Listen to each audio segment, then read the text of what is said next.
فأعوذ بالله من الشيطان الرجيم بسم الله الرحمن الرحيم وما أمروا إلا ليعبدوا الله مخلصين له الدين صدق الله خالقنا العظيم وصدق رسوله النبي الكريم ونحن على ذلك لمن الشاهدين والشاكرين والحمد لله رب العالمين.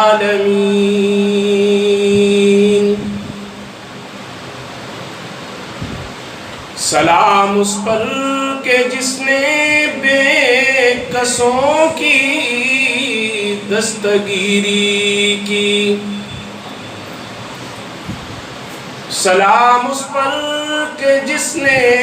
بے کسوں کی دستگیری کی، سلام اس پر کہ جس نے بادشاہی میں فقیری کی، سلام اس پر کہ اسرار محبت جس نے سمجھائے، سلام اس پر کہ اسرار محبت جس نے سمجھائے، سلام اس پر کہ جس نے زخم کھا کر پھول برسائے، سلام اس پر کہ جس نے خون کے پیاسوں کو قبائیں دی، سلام اس پر کہ جس نے گالیاں سن کر بھی دعائیں دی، سلام اس پر کہ جس نے فضل کے موتی بکھیرے ہیں، سلام اس پر کہ جس نے فضل کے موتی بکھیرے ہیں، سلام اس پر کہ جس نے بروں کو بھی فرمایا کہ میرے ہیں، سلام اس پر کہ جس نے بے کسوں کی دستگیری کی، سلام اس پر کہ جس نے بادشاہی میں فقیری کی. سب حضرات عقیدت اور محبت کے ساتھ نماز والا درود پاک. اللهم صل على محمد وعلى آل محمد كما صليت على إبراهيم وعلى آل إبراهيم إنك حميد مجيد. اللهم بارك على محمد وعلى آل محمد كما باركت على إبراهيم وعلى آل إبراهيم إنك حميد مجيد. میرے قابل صد احترام بزرگوں، بھائیوں اور دوستوں، رب العالمین کا بہت بڑا فضل، کرم اور احسان ہے کہ اس نے ہمیں ایمان کی نعمت سے سرفراز فرمایا، اور پھر ایمان لانے کے بعد جن لوگوں کو رب العالمین اپنے اعمال کے اندر اخلاص کی توفیق نصیب فرما دیں، وہ لوگ صحیح معنوں میں کامیاب ہو جاتے ہیں کہ ایمان بھی مل گیا اور پھر ایمان لانے کے بعد اخلاص بھی مل گیا. عمل اگرچہ چھوٹا ہو لیکن اگر اس کے اندر اخلاص ہے تو وہ عمل میں جان پڑ جاتی ہے اور وہ عمل نجات کا ذریعہ بن جاتا ہے. جس طرح کہ حدیث پاک میں آتا ہے کہ انما الاعمال بالنیات، کہ اعمال کا دار و مدار نیتوں پر ہوا کرتا ہے.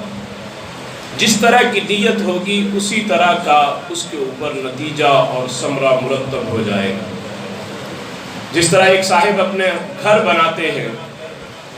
تو اس گھر کو بنانے کے بعد کسی اللہ والے کو بلایا کہ آئیں آ کر میرے گھر کو دیکھیں. جب وہ گھر دیکھا تو دیکھ کر پوچھا یہ کھڑکیاں کیوں بنائیں, روشن دان کیوں بنائے؟ کہا کہ یہ اس لیے بنائے کہ یہاں سے روشنی اور ہوا آئے گی. فرمانے لگے یہ روشنی اور ہوا تو تجھے مفت میں مل جانی تھی اگر نیت یہ کر لیتے کہ مجھے یہاں سے اذان کی آواز آئے گی. تو یہ بلڈنگ جب تک قائم رہتی تجھے اس پر ثواب ملتا رہتا, تجھے اس کے اوپر اجر اللہ کی طرف سے لامحدود سلسلہ تیرے لیے جاری ہو جاتا. عمل چھوٹا سا ہے اور اس عمل کو کرنے کے لیے صرف اپنی نیت کو زاویہ نگاہ کے بدلنے کی ضرورت ہے کہ وہ چھوٹا سا عمل بھی ہم کریں تو ہم اپنے اللہ کی رضا کے لیے کریں. اگر ہم وہ بڑے سے بڑا عمل بھی کرتے ہیں لیکن اس کے اندر اللہ کی رضا نہیں ہے, دکھلاوا مقصود ہے, لوگوں کی واہ واہ مقصود ہے, شہرت مقصود ہے, لوگوں سے داد وصول کرنا مقصود ہے, وہ بڑے سے بڑا عمل بھی برباد ہو جاتا ہے. وہ نماز جیسی عبادت بھی پھر کیا ہے کہ شرک جیسے گناہ میں تبدیل ہو جاتی ہے. نماز کتنی بڑی عبادت ہے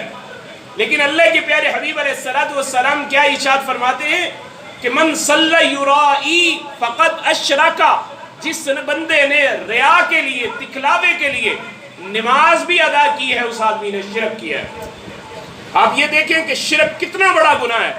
لیکن ایک آدمی کے اس عبادت کے اندر اپنی نیت کو خراب کرنے کی وجہ سے وہ اس کی عبادت اس کے لیے پریشانی کا باعث بن گئی. نہ صرف پریشانی بلکہ اس کے لیے سب سے بڑا گناہ بن گئی. اس لیے کہ اس نے نماز کیوں پڑھی؟ اس لیے کہ مجھے لوگ دیکھ کر تعریف کریں. حضرت عبادہ بن صامت رضی اللہ تعالیٰ عنہ یہ اللہ کے محبوب نبی علیہ السلام کے تربیت یافتہ صحابی تھے. تو ایک صاحب ان کے پاس حاضر ہوئے اور عرض کیا کہ حضرت میری اصلاح فرما دیں, میں نماز تو اللہ کا حکم سمجھ کے پڑھتا ہوں, نماز تو اللہ کا حکم سمجھ کے پڑھتا ہوں, لیکن میری دلی خواہش یہ ہوتی ہے کہ اس پر لوگ بھی دیکھ کر میری تعریف کریں, یار کتنی اچھی نماز پڑھ رہا ہے. لوگوں کی تعریف کو بھی میں پیش نظر رکھتا ہوں, تو کیا میرا یہ عمل ٹھیک ہے؟ تو اللہ کے محبوب نبی علیہ السلام کے فیض یافتہ اور اللہ کے محبوب نبی علیہ السلام کے تربیت یافتہ صحابی حضرت عبادہ بن صامت رضی اللہ تعالیٰ عنہ فوراً ارشاد فرماتے ہیں کہ بھائی ایسے عمل کا تجھے کوئی ثواب نہیں ہے اور اللہ کے ہاں سے تجھے کوئی اجر ملنے والا نہیں, اس لیے کہ اللہ کی ذات اپنے کسی بھی عمل میں شرک کو پسند نہیں فرماتی. جب ایک عمل تم اس کے لیے کر رہے ہو تو اس کو خالص اللہ کے لیے رہنے دو, پھر لوگوں سے اس کے لیے داد طلب کرنا, وصول کرنا یہ تمہارا پیش نظر نہ ہو. فقی ابو لیث سمرقندی رحمۃ اللہ علیہ نے بڑی خوبصورت تعریف لکھی ہے اخلاص کی. فرمایا کہ کس طرح آدمی کو پتہ چلے کہ وہ اخلاص سے عمل کر رہا ہے. فرمانے لگے کہ جس طرح ایک آدمی جنگل کے اندر اپنا ریوڑ چرا رہا ہے, بکریاں چرا رہا ہے اور وہاں پر اسے دیکھنے والا کوئی نہیں ہے اور وہاں پر اپنی بکریوں کے گرد وہ بکریاں ارد گرد پھر رہی ہیں اور وہ بندہ وہاں پر مصلی بچھا کر اللہ کے لیے نماز ادا کرتا ہے, اسے کوئی اس چیز کی پرواہ نہیں ہوتی کہ مجھے کوئی بھیڑ میری تعریف کر رہی ہے یا کوئی بکری میری تعریف, اس کو پتہ ہے مجھے کوئی دیکھنے والا نہیں ہے, میرا اللہ مجھے دیکھ رہا ہے. جس طرح وہ بندہ جنگل کے اندر اخلاص کے ساتھ اللہ کی عبادت کرتا ہے, فرمایا اپنی ہر عبادت کو اس طرح کیا کرو کہ میرا اللہ مجھ سے راضی ہو جائے, مجھے کسی اور سے کوئی تمنا اور کوئی طلب نہیں. لا نسألکم علیہ اجرا, ہر نبی کا یہی فرمان تھا. جتنے نبی اللہ نے بھیجے آسمان سے ہر نبی نے آ کر لوگوں سے یہی کہا, لوگو لا نسألکم علیہ اجرا, ہمیں تم سے کچھ نہیں چاہیے, ہم تم سے کسی چیز کا کوئی مطالبہ نہیں کرتے. ان اجری الا علی اللہ, ہم تو اپنے اللہ سے اس کا اجر مانگتے ہیں. ہم نے جو عمل بھی کیا ہے ہم اپنے اللہ سے اس اجر کا مطالبہ کرتے ہیں, ہمیں تم سے کچھ نہیں چاہیے. ہر نبی نے یہی کہا اور امت کو بھی یہی سبق دیا کہ اپنی نماز, اپنا روزہ, اپنا حج, اپنی زکوٰۃ کچھ بھی دے رہے ہیں تو ہمیں اس چیز کو پیش نظر رکھنا ہے کہ میں یہ عمل کس لیے کر رہا ہوں, میں اپنے اللہ کی رضا کے لیے کر رہا ہوں. حضرت علی رضی اللہ تعالیٰ عنہ میدان جہاد کے اندر ایک دشمن, اللہ کے نبی کا دشمن, اور پھر حضرت علی رضی اللہ تعالیٰ عنہ شیر خدا کی تلوار کی زد میں آ گیا اور آپ اس کو گرا لیا زمین پر، اور قریب تھا کہ اس کی گردن اڑا دیتے، تلوار اس کے گردن پہ رکھنے ہی والے تھے کہ اس نے آپ کے چہرے پہ تھوک دیا، اس نے آپ کے چہرے پہ تھوک دیا، آپ اس کے سینے پہ بیٹھے ہوئے، جیسے ہی آپ کے چہرے پر تھوکا اس نے تو حضرت علی رضی اللہ تعالیٰ عنہ اس نے اپنی نفرت کا اظہار کیا، حضرت علی رضی اللہ تعالیٰ عنہ اس کو چھوڑ کر پیچھے ہو گئے، قتل نہیں کیا۔ وہ آدمی بڑا حیران ہوا کہ میں نے جو عمل کیا ہے اس کے نتیجے میں تو مجھے اس سے بھی پہلے جتنی جلدی آپ مارنا چاہتے تھے اس سے بھی جلدی مار دینا چاہیے تھا، لیکن آپ نے مجھے قتل نہیں کیا، مجھے چھوڑ دیا، وجہ؟ تو حضرت فرمانے لگے کہ بھائی میں تجھے جو قتل کر رہا تھا وہ اپنے اللہ کی رضا کے لیے کر رہا تھا، میرا ذاتی اس میں کوئی مفاد نہیں تھا، لیکن جب تو نے میرے چہرے پہ تھوک دیا تو اس وقت میرے نفس کا غصہ اس میں شامل ہو گیا، میں اپنی ذات کے لیے کوئی عمل کرنا نہیں چاہتا تھا، اس لیے میں نے تجھے چھوڑ دی۔ تو میرے بھائیوں یہ ہے اخلاص کہ اپنا عمل بڑے سے بڑا عمل بھی کیوں ہو رہا ہے کہ یہ میرا عمل میرے اللہ کی رضا کا ذریعہ بن جائے، بڑے سے بڑا عمل بھی کیوں ہو رہا ہے کہ میرا اللہ مجھ سے خوش ہو جائے۔ رب العالمین نے جب زمین کو پیدا کیا، زمین کو پیدا کر کے جب پانی پہ زمین کو بنایا تھا، اب زمین ہلنے لگ گئی، حرکت کر رہی ہے، تو رب العالمین نے اس زمین کی جنبش کو روکنے کے لیے، زمین کی حرکت کو روکنے کے لیے اس کے اوپر پہاڑوں کو میخوں کی شکل میں گاڑ دیا، اور جب پہاڑ زمین کے اندر گاڑے اللہ رب العزت نے تو زمین کی حرکت بند ہو گئی، زمین کا ہلنا بند ہو گیا۔ فرشتوں نے بڑا تعجب کیا کہ مولا اتنی طاقتور چیز کہ اتنی بڑی زمین آپ نے جب اس کے اوپر یہ پہاڑ گاڑے، یہ اتنے طاقتور ہیں کہ ان پہاڑوں کی وجہ سے وہ زمین کا ہلنا بند ہو گیا، کیا مولا کریم اس پہاڑ سے بھی زیادہ طاقتور کوئی چیز دنیا میں ہے؟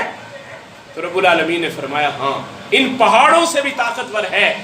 کہا مولا وہ کیا ہے؟ کہا کہ ان پہاڑوں سے طاقتور ہے وہ لوہا، جس سے اس پہاڑ کے پتھروں کو بھی توڑ کے ریزہ ریزہ کر دیا جاتا ہے، پہاڑ کے پتھروں کو بھی ریزہ ریزہ کر دیا جاتا ہے، سرنگیں بنا دی جاتی ہیں، کاٹ دیا جاتا ہے، وہ لوہا اس پہاڑ کے پتھروں سے بھی زیادہ طاقتور ہے۔ تو پھر فرشتوں نے عرض کیا کہ مولا کیا اس لوہے سے بھی زیادہ طاقتور کوئی چیز ہے؟ فرمایا ہاں اس لوہے سے بھی زیادہ طاقتور ہے۔ وہ کیا ہے؟ وہ آگ ہے۔ اگر آگ اس لوہے کو پگھلا کر پانی کر دیتی ہے، جب آگ جلتی ہے بھٹی کے اندر آپ دیکھیں کہ جس طرح سے لوہے کو ڈھالنا ہو وہ آگ جلاتے ہیں، وہ لوہا اسی طرح سے اسی سانچے میں ڈھال لیتے ہیں۔ کہا آگ اس لوہے سے بھی زیادہ طاقتور ہے۔ تو بڑا تعجب ہوا فرشتوں کو، پھر کہنے لگے مولا کریم کیا اس آگ سے بھی زیادہ طاقتور کوئی چیز ہے کہ جو اس آگ سے بھی زیادہ طاقت والی ہو؟ فرمایا ہاں اس آگ سے بھی زیادہ طاقتور چیز ہے،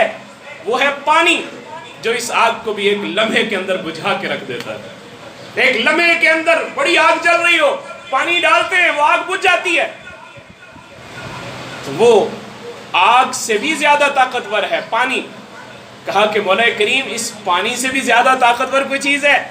جو اس پانی سے بھی زیادہ طاقت والی ہو؟ فرمایا ہاں اس پانی سے بھی زیادہ طاقت والی ہے۔ کہا وہ کیا؟ کہا وہ ہوا ہے، ٹنوں ٹن پانی ہوا اٹھا کر ایک شہر سے دوسرے شہر میں لے جاتی ہے، بادلوں کی صورت میں ہوا اٹھا کر کہیں سے کہیں لے جاتی ہے۔ یہ ہوا اس پانی سے بھی زیادہ طاقتور ہے جو اتنا زیادہ پانی ہوا اڑا کر کہیں دور لے جاتی ہے۔ کہا مولا کریم کیا اس ہوا سے بھی زیادہ طاقتور کوئی چیز ہے؟ فرمایا ہاں اس ہوا سے بھی طاقتور چیز ہے، وہ ہے میرے بندے کا اخلاص کے ساتھ میری راہ میں خیرات کرنا، کہ یہ دائیں ہاتھ سے دے اور اس کے بائیں ہاتھ کو پتہ بھی نہ ہو، یہ اس سے بھی زیادہ طاقتور، یہ اس سے بھی زیادہ طاقتور۔ آپ اندازہ کریں کہ کہاں زمین کی سختی، کہاں پہاڑوں کی سختی، کہاں لوہے کی سختی، کہاں اس لوہے کے بعد پھر آگ کی سختی، پھر اس کے بعد پانی کی، اور یہ ان ساری چیزوں سے زیادہ طاقت اگر ہے تو مومن کے اخلاص کے ساتھ دیے ہوئے صدقہ اور خیرات کے اندر اتنی طاقت ہے کہ اللہ رب العزت اس عمل کو اتنا قبول فرماتے ہیں کہ اللہ رب العزت کے ہاں سے اس کے لیے مغفرت کا ذریعہ بھی بن جاتا ہے اور اللہ کی محبت کے حصول کا بھی ذریعہ بن جاتا ہے۔ تو گویا اخلاص سے کیا ہوا عمل اللہ کے ہاں قبول ہوتا ہے۔ جب انسان اپنے عمل کے اندر اخلاص پیدا کر لے، اپنے عمل کو ریاکاری سے پاک کر لے، وہ عمل چھوٹا بھی ہے، کیا اس نے اللہ کے لیے ہے، تو وہ چھوٹے سے چھوٹا عمل بھی اللہ رب العزت کی ذات کے لیے، اس کے لیے رضا کا ذریعہ بن جاتا ہے۔ اور اگر اخلاص مشرک بھی اختیار کرے، اللہ اس کے بھی اخلاص کی قدر کرتے ہیں، اس کے بھی اخلاص کی قدر کرتے ہیں۔ اللہ رب العزت نے اپنے کلام پاک میں فرمایا کہ مشرک جب خشکی پر ہوتے ہیں تو اپنے بتوں کو پکارتے ہیں، اور جب سمندر کے اندر چلے جاتے ہیں اور ان کی کشتی بھمر کے اندر پھنس جاتی ہے تو اس وقت یہ خالص اللہ کو پکارتے ہیں کہ اے اللہ تو ہی ہماری سننے والا ہے، جب ہم خشکی پہ جائیں گے ہم صرف تیری عبادت کریں گے، کسی اور کے سامنے اپنی پیشانی نہیں جھکائیں گے۔ اور جب یہ مخلص ہو کر اللہ کو پکارتے ہیں، اللہ اس دریا کے بھنور سے، سمندر کے بھنور سے بھی ان کو نکالنے کا راستہ پیدا فرما دیتا ہے۔ ابو جہل کا بیٹا اکرمہ، جس کے لیے اللہ کے پیارے نبی علیہ السلام نے فتح مکہ کے موقع پر یہ پروانہ جاری کر دیا تھا کہ اس کو قتل کر دیا جائے جہاں دیکھا جائے، ادھر وہ اکرمہ بھاگا جب اس کو پتا چلا کہ اللہ کے پیارے نبی علیہ السلام نے سب لوگوں کے لیے معافی کا اعلان کر دیا، لیکن میں اتنا بڑا مجرم ہوں کہ میرے لیے قتل کا پروانہ جاری ہو گیا، تو وہ بھاگا وہاں سے نکل کے جا کر کشتی میں بیٹھا، اور کشتی میں جب بیٹھا تو کشتی کو بھنور نے اپنے شکنجے میں لے لیا۔ اب کبھی وہ لات کو پکار رہا ہے، کبھی منات کو پکار رہا ہے، کبھی عزا کو پکار رہا ہے، اپنے مختلف بتوں کو پکار رہا ہے۔ اب جس کشتی میں بیٹھا ہوا تھا، کشتی والے نے کہا تمہارا کوئی بت تمہیں یہاں فائدہ دینے والا نہیں، اگر پکارنا ہے تو یہاں خالص اللہ کو پکارو۔ تو فوراً اللہ کو پکارا اور پکار کر کہا مولا تو ہی ہمیں یہاں سے نجات دینے والا ہے، تو ہمیں نجات دے دے۔ جب کشتی کے اندر بیٹھ کر پکارا، اللہ نے اس بھنور کے اندر سے نجات دے دی، تو فوراً اپنے ساتھیوں سے اکرمہ نے کہا کہ ساتھیوں، جو اللہ ہمیں سمندر کے اندر، سمندر کی گہرائیوں کے اندر ہمیں بھنور کے اندر سے بچا سکتا ہے، وہ خشکی کے اندر بھی اللہ وہی ہمیں بچا سکتا ہے۔ لہٰذا ہمیں اپنے عقیدوں کی اصلاح کر لینی چاہیے اور اپنے اللہ کے سامنے سر بسجود ہو جانا چاہیے، اور حضور نبی کریم صلی اللہ علیہ وسلم کی مجلس میں آ کر کلمہ پڑھ کر مسلمان ہو جاتا ہے۔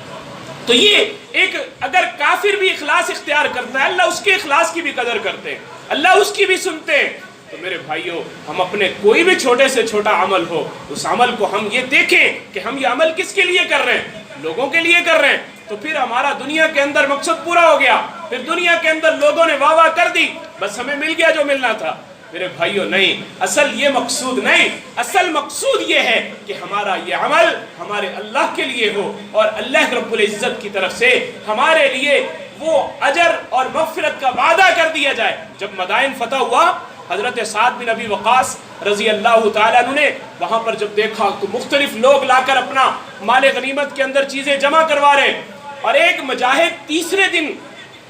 2 دن گزر گئے، تیسرے دن وہ وہاں پہ آتا ہے، جب سارا کچھ اپنی اپنی جگہ پر سیٹل ہو گیا، اس وقت وہ مجاہد آتا ہے اور ایک کپڑے کے اندر، پھٹے پرانے اس مجاہد کے کپڑے، اور ایک کپڑے کے اندر لپیٹا ہوا وہ اس بادشاہ کا تاج، جو مدائن کے بادشاہ کا تاج تھا، اس میں اتنے جواہرات لگے ہوئے تھے کہ لا کر اس نے حضرت سعد بن ابی وقاص کی خدمت میں پیش کیا۔ اس نے کہا حضرت یہ لے لیں۔ تو حضرت دیکھ کر حیران ہو گئے کہ ایک طرف اس کے پھٹا ہوا لباس، اس کا یہ پھٹا ہوا لباس، اور ایک طرف یہ اتنا قیمتی جواہرات سے بھرا ہوا تاج لا کر دے رہا ہے۔ کہا اگر یہ تاج تمہارے پاس رہتا تمہاری 7 نسلوں کے لیے بھی یہ کافی تھا، اور تم یہ لا کر جمع کروا رہے ہو۔ وہ اللہ کے بندے مجھے اپنا نام تو بتاتا جا، تیرا نام کیا ہے؟ فوراً وہ مجاہد کہنے لگا حضرت جس اللہ کے لیے میں نے یہ عمل کیا ہے وہ اللہ میرا نام بھی جانتا ہے اور میرے باپ کا نام بھی جانتا ہے، وہ اللہ میرا نام بھی جانتا ہے، میرے باپ کا نام بھی جانتا ہے۔ میرے بھائیوں، اللہ رب العزت کے ہاں ہر چیز کی قدر ہے۔ اللہ رب العزت بندے کے اعمال کو دیکھتے ہیں کہ اس نے یہ عمل کس لیے کیا ہے، میرے لیے کیا ہے یا لوگوں کے لیے کیا ہے۔ اور جب قیامت کے دن یہ بندہ جائے گا، اگر تو اس نے لوگوں کے لیے کیا ہوگا اللہ کہیں گے لے لے پھر لوگوں سے بدلہ، لوگ تجھے بدلہ دے دیں گے، لیکن اگر اس نے عمل اپنے اللہ کے لیے کیا ہوگا تو پھر اللہ اس کو جو اجر عطا فرمائیں گے، پھر یہ انسان اس کو اپنے احاطہ تصور میں بھی نہیں لا سکتا کہ اللہ رب العزت اس کو اس کے اوپر کتنا نوازیں گے۔